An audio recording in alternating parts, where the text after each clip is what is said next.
संगीत संगीत, लेकिन इसमें मैं क्या कर सकती हूँ? ईश्वर ने हमें बेटी ही दी, आप इतना परेशान क्यों होते हो? यदि ईश्वर ने चाहा तो हमें पुत्र भी मिल जाएगा, लेकिन चंदा मैं इसे अपना बेटी नहीं मानता। मैंने तो एक पुत्र ही तो मांगा था तुझसे, लेकिन तूने मुझे एक पुत्र भी नहीं दे पाया। और हाँ, मैं जंगल में मिट्टी खोदने के लिए जा रहा हूँ, तो जल्दी से टोकरी लेकर जंगल पहुँच जाना, और यदि जरा सा भी देरी हुई तो मैं तेरी चमड़ी खींच लूंगा। इतना कहकर कुमार अपनी पत्नी पर चिल्लाने लगता है। बेचारी कुमार की पत्नी चुपचाप खड़े होकर उसकी सारी बातें सुनती रहती है। नहीं नहीं जी, आप चलिए, मैं आपके पीछे पीछे आती हूँ। इतना सुनकर कुमार अपना फावड़ा उठाता है और जंगल की तरफ निकल पड़ता। संगीत है, कहाँ पर खुदाई करो, कहाँ पर करो, हाँ हाँ ये जगह ठीक रहेगी। इतना सोचकर वह कुम्हार वहीं पर मिट्टी खोदने लगता है। कुम्हार की पत्नी एक हाथ से अपनी बेटी को उठाती है और दूसरे हाथ से टोकरी को उठाकर अपने सिर पर रखती है और जंगल की तरफ निकल पड़ती। संगीत है, संगीत आ गई महारानी जी, मुझे तो लगा था कि तुझे आने में बहुत देर हो जाएगी, लेकिन तू तो समय से पहले ही आ गई। चलो अच्छी बात है, चल अब जल्दी से मिट्टी को टोकरी में भर। कुमार की बात सुनते ही बेचारी चंदा मिट्टी की टोकरी भरने लगती है। कुछ ही देर में चंदा टोकरी भर लेती है और टोकरी उठाकर अपने सिर पर रख लेती है। टोकरी को सिर पर रखने की वजह से अब वह अपनी बेटी को नहीं उठा पा रही। संगीत थी, अजी सुनिए ना, मैंने टोकरी को सिर पर रखा हुआ है, इसलिए मैं अपने बेटी को उठा नहीं पा रही। कृपा कर आप हमारी बेटी को उठाकर मुझे दे दीजिए। यदि मैं नीचे झुकूं तो टोकरी की सारी मिट्टी नीचे गिर जाएगी। मैं इस बच्ची को उठाकर तुझे दूं, ये तूने सोच कैसे लिया? मैं इस जन्म में तो क्या, आने वाले अगले जन्म में भी इसे छूंगा तक नहीं। और अब तू मेरी सुन, मैं अब घर जा रहा हूँ, तू जल्दी से मिट्टी लेकर घर पहुँच। तू चाहे इस बच्ची को लेकर आ या मत आ, लेकिन यदि तू मिट्टी लेकर नहीं आए तो तेरी खैर नहीं। इतना बोलकर कुम्हार वहां से चला जाता है। हे भगवान, अब मैं क्या करूं? यदि मैं मिट्टी लेकर नहीं गई तो वह मुझे बहुत मारे। मैं दोनों को एक साथ लेकर नहीं जा सकती। मैं ऐसा करती हूँ, पहले मिट्टी लेकर चली जाती हूँ, फिर अपनी बेटी को आकर ले जाऊंगी। इतना सोचकर कुम्हारी मिट्टी की टोकरी लेकर चली जाती है। बेचारी मासूम बच्ची वहीं पर बैठे बैठे रोती रहती है। तभी उधर से कुछ गाय चढ़ते चढ़ते वहीं पर पहुंच जाती हैं। मम्मी मम्मी, अरे बहन, यहाँ पर तो कोई किसी बच्ची के रोने की आवाज आ रही है। हाँ बहन, जरा उधर देखो, यह आवाज वहां से आ रही है, चलो चलकर देखते हैं। सारी गाय जब वहां पर पहुंचकर देखती है तो एक छोटी सी बच्ची उसी स्थान पर बैठकर रो रही है। ये तो कितनी मासूम बच्ची है, लेकिन इसे यहाँ किसी दुष्ट ने ही छोड़ा होगा। पता नहीं उस दुष्ट को जरा सी भी दया नहीं आई इस मासूम पर। कहीं इसे कोई जंगली जानवर खा जाता तो क्या होता? मुझे लगता है ये बच्ची तो भूखी भी है। मैं ऐसा करती हूँ, जल्दी से इसे अपना दूध पिला देती हूँ। फिर वह गाय अपना दूध उस बच्ची को पिला देती है। दूध पीते ही वह बच्ची शांत हो जाती है। अरे बहन, अब हमें वापस चलने का समय हो गया है, अब हमें वापस चलना चाहिए। लेकिन इस बच्ची का क्या करें? यदि हमने इसे यहाँ अकेला छोड़ा तो इसे कोई भी जंगली जानवर नुकसान पहुंचा सकता है। मैं ऐसा करती हूँ, इस बच्ची को अपने साथ ही ले चलती हूँ। इतना कहकर वह गाय उस बच्ची को उठाकर अपनी पीठ पर बैठा लेती है। फिर वहां से सारी गाय वापस चली जाती है। उसके बाद बेचारी वह कुम्हारी वहां पर आती है। अरे राम राम, मेरे बेटी कहाँ चली गई? मैं तो अपनी बेटी को इसी जगह पर छोड़कर गई थी, इतनी जल्द मेरी बेटी कहाँ चली गई? हे भगवान, अब मैं क्या करूंगी? पता नहीं मेरी बेटी कैसी होगी और कहाँ होगी। हे भगवान, मेरी बेटी की रक्षा। संगीत संगीत करना, लेकिन कपला हम लोग इसके साथ आखिर कब तक कर पाएंगे? मुझे डर है कि कोई जंगली जानवर इस मासूम को नुकसान ना पहुंचा दे। नहीं सांवली, आज से ये हमारी बच्ची है, हम सब लोग मिलकर इस बच्ची की रक्षा करेंगे। उसी दिन से वह सारी गाय उस बच्ची को अपने साथ ही रखने लगती है। सारी गाय जहाँ भी घास चरने के लिए जाती थी तो साथ में उस बच्ची को भी ले जाती थी। धीरे धीरे समय बीतता गया, वह बच्ची उन्हीं गायों को अपनी माँ समझती और उनका दूध पीती तथा उन्हीं के साथ खेलती थी। बेटी, अब तो तुम बड़ी हो चुकी हो और समझदार भी, इसीलिए हम चाहते हैं कि तुम यही घर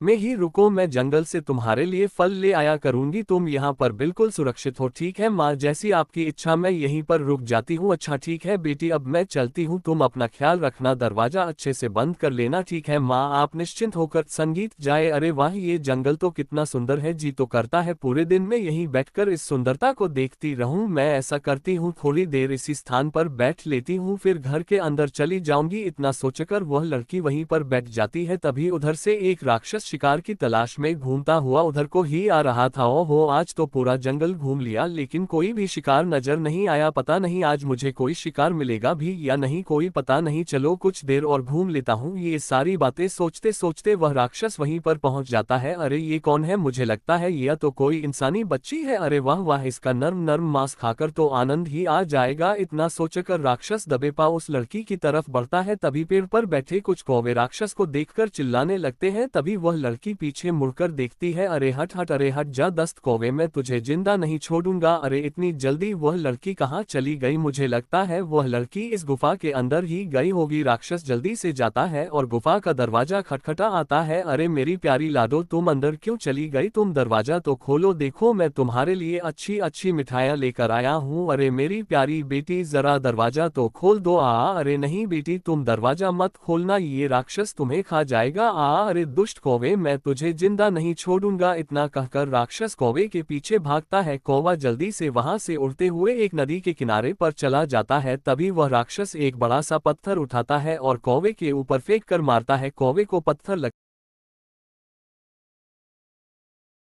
गाने बहुत ज्यादा होशियार बन रहा था। चलो अब जल्दी से चलता हूँ, लेकिन अब तो जल्दी ही शाम भी होने वाली है। अब तो उस गुफा में वह सारी गाय आ चुकी होंगी। अब मेरा वहां चलना ठीक नहीं होगा। मैं ऐसा करता हूँ, कल सुबह ही मैं उस गुफा के पास जाऊंगा, तब तक वह सारी गाय गुफा से बाहर जा चुकी होंगी। अरे ये क्या बहन, यहाँ पर तो उसी राक्षस के पैर के निशान बने हैं जिस राक्षस को हमने कुछ दिन पहले ही मार भगाया था। अरे सांवली, पता नहीं हमारी बेटी कैसी होगी, कहीं उस राक्षस से हमारी बेटी को कोई नुकसान तो नहीं पहुंचाया होगा। फिर वह सारी गाय जल्दी से गुफा के पास जाती है। अरे बेटी दरवाजा खोलो, मैं तुम्हारी माँ हूँ, मैं तुम्हारे लिए फल लेकर आ गई हूँ। लड़की जैसे ही अपनी माँ की आवाज सुनती है, वह जल्दी से दरवाजा खोल देती है और गाय से लिपट कर रोने लगती है। अरे बेटी क्या हुआ, तुम रो क्यों रही हो? क्या बात माँ? आज एक बड़ा ही भयानक दिखने वाला एक प्राणी आया था, वह बार बार मुझे दरवाजा खोलने के लिए कह रहा था। कोई बात नहीं बेटी, तुम डरो मत, अब मैं आ गई हूँ, अब तुम्हें डरने की आवश्यकता नहीं है। उस दुष्ट की इतनी हिम्मत, मेरी बेटी को डराए। पिछली बार तो उसे जिंदा छोड़ दिया था, लेकिन इस बार उसे जिंदा नहीं संगीत छोड़ूंगी। अगले दिन एक भी गाय जंगल घास खाने के लिए नहीं गई, सारी गाय वहीं छिपकर बैठ गई। उधर राक्षस फिर से उस बच्ची का मांस खाने के इरादे से गुफा के पास आता। संगीत है, अरे मेरी प्यारी बेटी जरा दरवाजा तो खोलो, देखो मैं तुम्हारे लिए क्या लेकर आया हूँ। राक्षस के बार बार बोलने पर भी जब दरवाजा नहीं खुला तो राक्षस को बहुत गुस्सा आया। ओह मुझे लगता है तू ऐसे दरवाजा नहीं खोलेगी, अब तो मुझे दरवाजा तोड़ना ही पड़ेगा। राक्षस जल्दी से एक बड़ा सा पत्थर उठाता है और दरवाजे पर फेंक कर मारता है तो दरवाजा अपने आप खुल जाता है और राक्षस अंदर चला जाता है। अरे मेरी प्यारी बेटी, तुम कहाँ हो? देखो मैं आ गया। हाँ हाँ मेरे प्यारे राक्षस, मैंने तुम्हें देख लिया, तुम आ गए हो इसलिए मैं भी आ गई। अरे तुम लोग यहाँ पर कैसे आ गई? तुम तो घास चरने गई थी, अभी तुझे अच्छे से बताती हूँ। इतना कहकर सारी गाय उस राक्षस पर टूट पड़ती है। कपिला बहन मुझे छोड़ दो, आज के बाद मैं इधर कभी नहीं आऊंगा। भगवान क्या मुझे छोड़? संगीत दो, मैं तो मर ही गया। इतना कहकर वह राक्षस वहां से भाग खड़ा होता है। माँ आज मैं भी आपके साथ चलूंगी, कहीं वह राक्षस फिर से आ गया तो मेरा क्या होगा? नहीं पुत्री, तुम बिल्कुल भी चिंता ना करो, अब वो राक्षस कभी भी लौटकर नहीं आएगा। यदि तुम हमारे साथ चलना चाहती हो तो फिर चलो। वह लड़की गायों के साथ चली जाती है। धीरे धीरे समय बीतता गया, अब वह बच्ची एक सुंदर कन्या बन जाती है। अब वह रोज जंगल में घूमती तथा पक्षियों से बात करती और झरनों में स्नान करती थी। अब वह जंगल में अपनी गायों के साथ खूब प्रसन्नता से रहती थी। एक दिन की बात है, वह सुंदर लड़की गुफा के बाहर एक शिला पर बैठकर पक्षियों से बातें कर रही थी। तभी उधर से एक राजकुमार गुजरता। संगीत है, अरे वाह ये लड़की कौन है? ये तो कितनी सुंदर है, लेकिन ये अकेले इस जंगल में क्या कर रही है? चलो इसके पास चलकर पूछता हूँ। राजकुमार जैसे ही उसकी तरफ जाता है, तभी वह लड़की राजकुमार को अपनी ओर आते हुए देखकर वह जल्दी से गुफा के अंदर घुस जाती है और दरवाजा बंद कर लेती है। अरे इसे क्या हुआ? यह मुझे देखकर भाग क्यों गई? बेचारा राजकुमार उदास होकर वहां से चला जाता है। क्या बात है बेटा, तुम जब से जंगल से लौटकर आए हो तब से तुम इतना उदास क्यों हो? राजा के पूछने पर राजकुमार राजा को सारी कहानी सुना देता है। पिताजी मैं इससे प्रेम करने लगा हूँ, यदि वो मुझे नहीं मिली तो मैं अपने प्राण त्याग दूंगा। अरे नहीं पुत्र, तुम बिल्कुल भी चिंता ना करो, मैं तुम्हारा विवाह उसी के साथ कराऊंगा। अरे सैनिकों, जंगल जाओ और उस सिंघल गुफा में एक सुंदर कन्या रहती है, तुम उसे पकड़कर हमारे पास लेकर आओ। राजा का आदेश होते ही सैनिक जंगल की तरफ निकल पड़ते हैं और जल्दी ही गुफा के अंदर घुस जाते हैं। अरे ओ लड़की, तुम हमारे साथ चलो, तुम्हें महाराज ने बुलाया है, लेकिन मैं आपको नहीं जानती इसलिए मैं आपके साथ नहीं जा सकती। अरे सैनिक भाइयों, मुझे लगता है ये लड़की ऐसे नहीं मानेगी, चलो इसे बंदी बनाकर ले चलते हैं। बेटी तुम्हारा क्या नाम है? तुम डरो मत, हमें अपने माता पिता की तरह ही समझो, हम तुम्हें अपनी बहू बनाना चाहे। राजा उससे कई सारे सवाल पूछता है, लेकिन लड़की डर के मारे कुछ भी नहीं बताती। अरे महाराज आप भी ना, बेचारी अभी अभी आए हैं और आप उसके सामने सवालों के पहाड़ खड़े कर रहे हैं। चलो बेटी तुम मेरे साथ चलो। वह लड़की महारानी के साथ चली जाती है। महारानी दिल की बहुत अच्छी थी, वह धीरे धीरे उस लड़की को सारी चीजें सिखाती और बताती है। अब तो वह लड़की कुछ ही दिनों में सभी के साथ घुल मिल गई। संगीत थी। अरे बेटी, अब तो तुम हमें भली फंती जान और समझ चुकी हो, इसलिए अब मैं तुम्हारा विवाह अपने पुत्र वीरवाल से कराना चाहती हूँ। इस पर तुम्हारी क्या राय है बेटी? माता जी, आप जैसा कहोगी मैं वैसा ही करूंगी। फिर उस लड़की का विवाह बड़े ही धूमधाम से उस राजकुमार के साथ हो जाता है। एक दिन की बात है, वह लड़की अपनी गाय माताओं को याद कर रोने लगती है। तभी वहां पर राजकुमार आ जाता है। अरे प्रिय, क्या बात है, तुम रो क्यों रही हो? तुम्हें क्या कष्ट है? राजकुमार जी, मुझे मेरी माताओं की याद आ गई थी, इसलिए मेरे आंसू आ गए थे। पता नहीं मेरी सारी माताएं किस हालत में होंगी। आपकी माताएं कितनी हैं महारानी जी? फिर वह लड़की अपनी सारी कहानी राजकुमार को बताती है। अच्छा ठीक है महारानी जी, मैं आज ही आपको आपकी माताओं से मिलवाने के लिए ले चलता हूँ। राजकुमार तुरंत उसे अपने रथ पर बैठा है और जंगल लेकर पहुंच जाता है। संगीत, माँ देखो मैं आ गई। उस लड़की की आवाज सुनते ही कपिला गाय तुरंत उसकी तरफ देखती है और उससे मिलने के लिए दौड़ पड़ती है। वह लड़की भी अपनी माता की तरफ दौड़ पड़ती है। दोनों एक दूसरे के गले लगकर रोने लगती। संगीत, है पुत्री, तुम मुझे छोड़कर कहाँ चली गई थी? मैंने तुम्हें कहाँ कहाँ नहीं ढूंढा, तुम्हारे बिना तो जैसे मेरे प्राण निकल गए हैं। माँ, मैं राजकुमार के साथ चली गई थी। राजकुमार ने मुझसे विवाह किया है, वह मेरे पति है। बेटी, तुमने विवाह करके बहुत अच्छा किया। ये बात सुनकर मेरा हृदय को शांति मिल गई। जा बेटी और अपने पति के साथ हमेशा खुश रहना। तुझे इस संसार की सारी खुशियां मिले, मैं यही ईश्वर से प्रार्थना करती हूँ। इतना सुनकर वह दोनों वहां से वापस चले जाते हैं। राक्षस फिर से उस बच्ची का मांस खाने के इरादे से गुफा के पास आता है। अरे मेरी प्यारी बेटी, जरा दरवाजा तो खोलो, देखो मैं तुम्हारे लिए क्या लेकर आया हूँ। राक्षस के बार बार बोलने पर भी जब दरवाजा नहीं खुला तो राक्षस को बहुत गुस्सा आया। ओहो, मुझे लगता है तू ऐसे दरवाजा नहीं खोलेगी। अब तो मुझे दरवाजा तोड़ना ही पड़ेगा। राक्षस जल्दी से एक बड़ा सा पत्थर उठाता है और दरवाजे पर फेंक कर मारता है तो दरवाजा अपने आप खुल जाता है और राक्षस अंदर चला जाता है।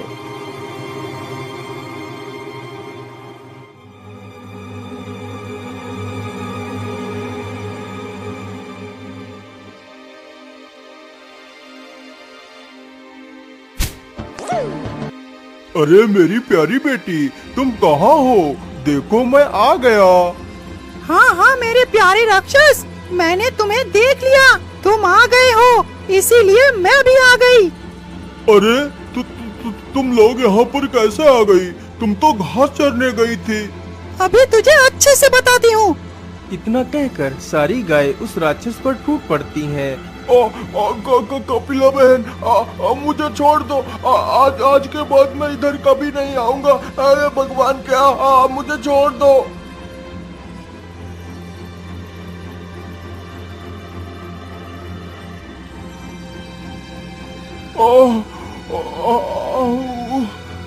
मैं तो मर ही गया। इतना कहकर वो राक्षस वहाँ से भाग खड़ा होता है।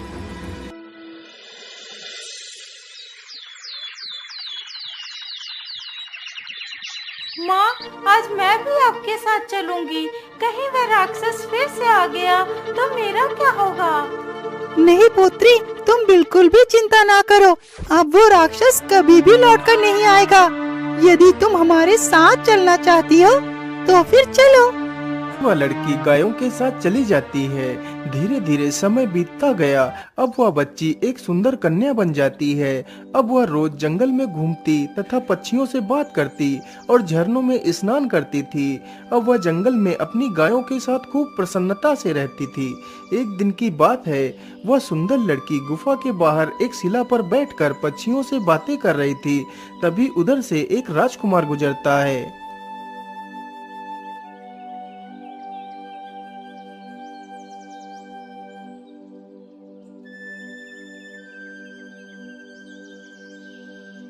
अरे वाह, ये लड़की कौन है?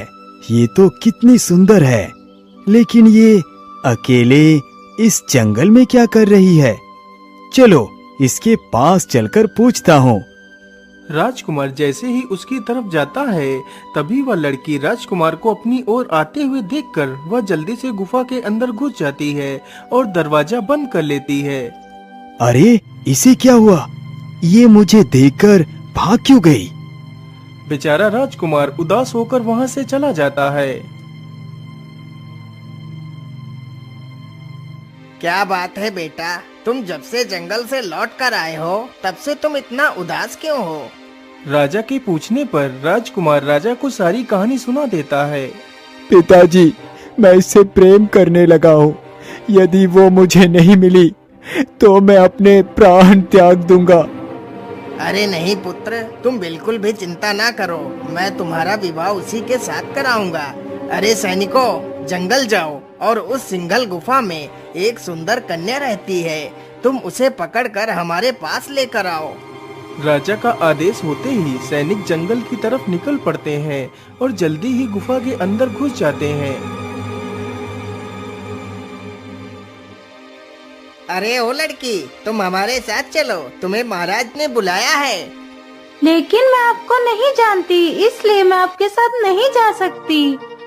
अरे सैनिक भाइयों, मुझे लगता है यह लड़की ऐसे नहीं मानेगी।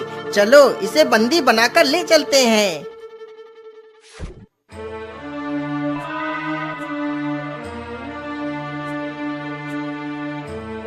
बेटी, तुम्हारा क्या नाम है? तुम डरो मत, हमें अपने माता पिता की तरह ही समझो। हम तुम्हें अपनी बहू बनाना चाहते हैं। राजा उससे कई सारे सवाल पूछता है, लेकिन लड़की डर के मारे कुछ भी नहीं बताती। अरे महाराज, आप भी ना, बेचारी अभी अभी आई है और आप उसके सामने सवालों के पहाड़ खड़े कर रहे हैं। चलो बेटी, तुम मेरे साथ चलो। वो लड़की महारानी के साथ चली जाती है। महारानी दिल की बहुत अच्छी थी। वह धीरे धीरे उस लड़की को सारी चीजें सिखाती और बताती है। अब तो वह लड़की कुछ ही दिनों में सभी के साथ घुल मिल गई थी।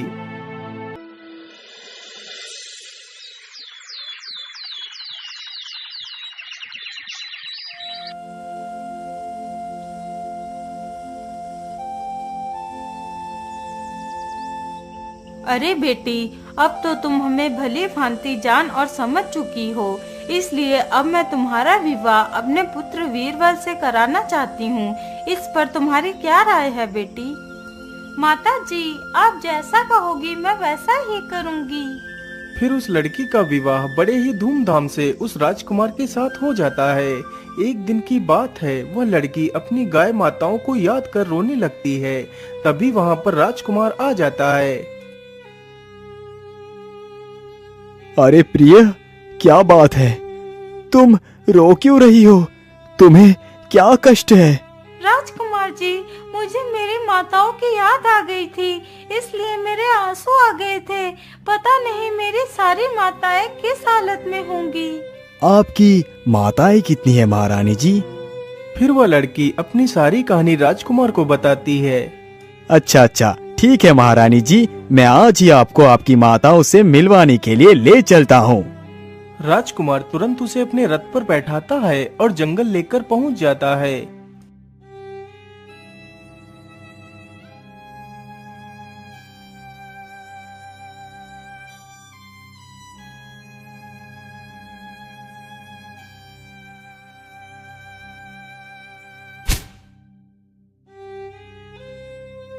माँ, देखो मैं आ गई।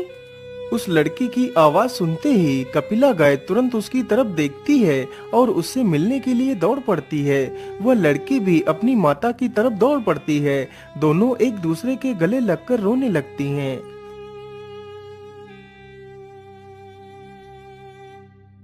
पुत्री, तुम मुझे छोड़कर कहाँ चली गई थी? मैंने तुम्हें कहाँ कहाँ नहीं ढूंढा। तुम्हारे बिना तो जैसे मेरे प्राण निकल गए हैं। माँ, मैं राजकुमार के साथ चली गई थी। राजकुमार ने मुझसे विवाह किया है, वह मेरे पति हैं।